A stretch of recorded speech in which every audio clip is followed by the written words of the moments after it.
What's up, everyone? It's Eugene, the Content Gardener. We're here in my backyard orchard, and we're looking at my Pluerries, year 5 in the ground.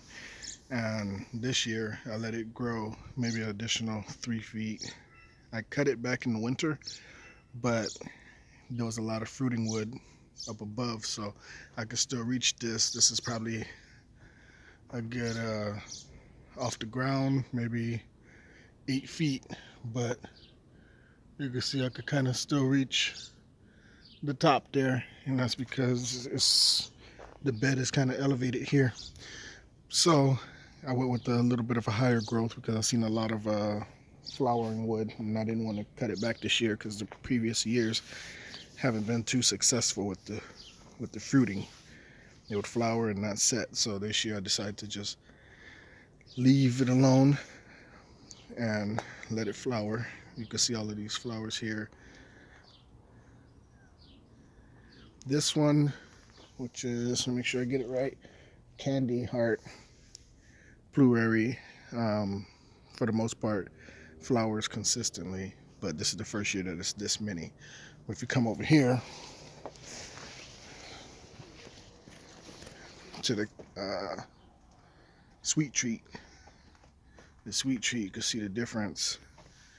Not as many flowers here, and this one has been true for the past 5 years as well, where it won't flower as many as the Candy Heart, but still doing pretty good compared to the previous years.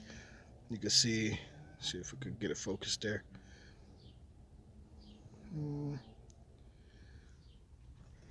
How about here?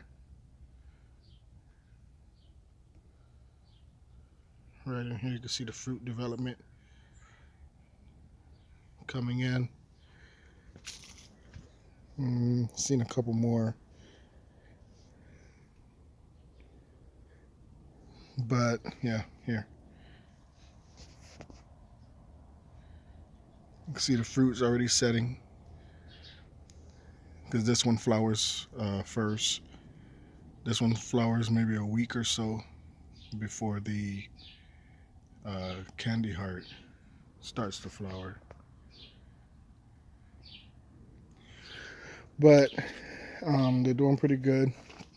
I was glad that they started flowering before my citrus here, because these guys are so fragrant that last year they just distracted all of the pollinators, and because I have it planted so close, I think that probably had something to do with it. But since this year they flowered, the Pluerries flowered about a week earlier, had time for the pollinators. They didn't have no other options because you know that the plums and Pluerries don't really have fragrant flowers. So I've noticed like bees and flies coming in for the nectar or the sap.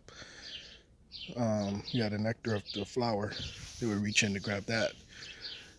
They're not really collecting pollen from this plant. So of course, we have our flies, free range flies over here that kind of help out with the pollination. See that fruit right there? That's coming from the sweet treat. And as we squeeze our way through here, see all of those flowers once again on the Candy Heart.